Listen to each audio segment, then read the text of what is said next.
So good morning guys. Karong adlaw mag-transfer na ta sa atong mga manok. Diri.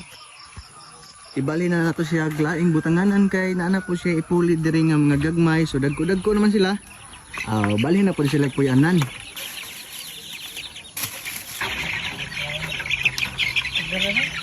Wala. Balikan ka ba?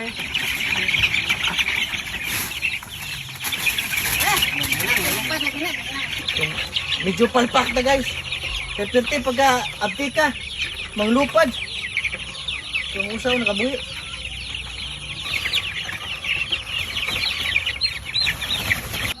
So guys, ibalhin na ni nato. Medyo bugat-bugat gid siya. So ibalhin na to ni siya dire. Bagunin yung balay.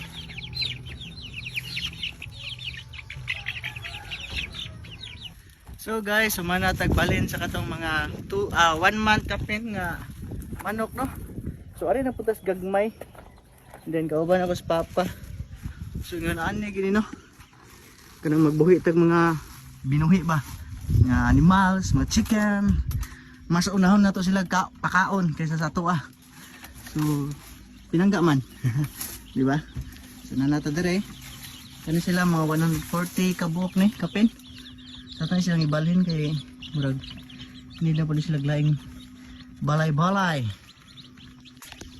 Alright.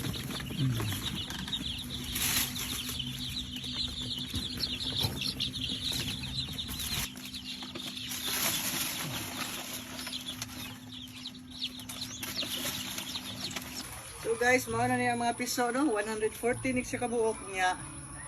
Mo sa lagi. Balag watay kaon basta ang mga piso na to. Importante atong mga alaga dili mapasmo. Diba? Right, welcome to your Daro dako na kayo magbutanganan. Pwede na pwede na magdakpanay niya. Magdakpanay mo niya. Gana tag-itlog ani. Siguro na no. Wala pa tayo kaon pero atong mga manok atong giuna. Ay nako, kung batay gapon.